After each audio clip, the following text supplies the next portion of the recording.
Hi, and welcome to Talcott Literary Agent. I'm sitting here with Gina Panettieri, and I'm Dennis Schleicher, an associate agent. Today we're going to talk about the myth of being a New York Times bestselling author. Well, I was just going over with some of the folks here the realities of the numbers that are involved when somebody makes a bestsellers list. And some of the kind of myths that people believe are, well, you made the New York Times list or you made the USA Today list, you must be a millionaire. You must have sold thousands and millions of. Actually, the numbers are a lot more modest than you would think. If you look at the actual numbers that move in a week to make a bestsellers list, they can be amazing. It can be the next big, Harry, the Prince kind of memoir where you sell billions of copies at once. Or it can be much more modest. The list is composed, usually you have a list of 10 to 25 books, and there's a big range there. And some of the books that make the bottom of the list sell They only have a few thousand copies. 2,000 or 2,500 copies. Right, and these are most of the reported sales. So, is it possible then to make the list? Yes. Even if you have, more modest expectations, you're not the next big, huge hit, but you have to make sure that your publishers reporting your sales on BookScan and on other services where that's going to come to attention. So would a self-published author be able to hit this list? Usually not. Most of the lists have a tendency not to include them. They sometimes have an indie published list, and you'll look online and you can find published lists that are specifically for that.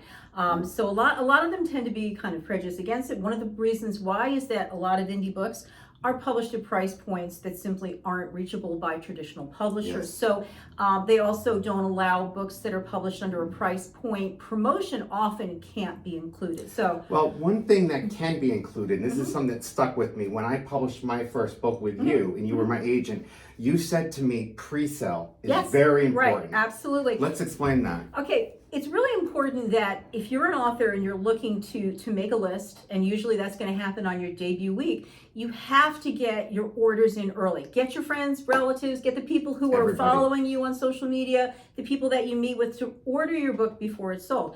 All of those pre-orders are going to add up, and they're all going to be reported as sold immediately. On that day. Right. They're going to ship on pub day. On pub day. So you're going to ship to this great big sploot of sales that are going to explode on your debut week. So if you can pre-sell 3,000, you have 6 months to sell pre-sell 3,000 books.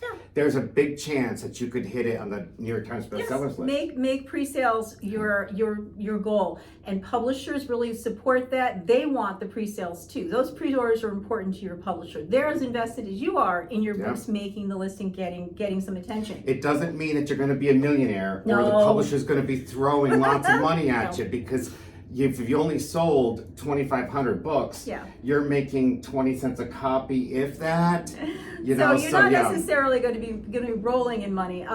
And it doesn't necessarily mean that everything's going to be golden from then on. You do get to use that Honorific Light or that sticker forever. You can always say, USA Today bestseller, New York Times bestseller, Wall Street Journal bestseller. That's yours forever, and you can continue to use that for your other books coming out. It's always a little bit of an attention grabber. It helps. It's on the cover.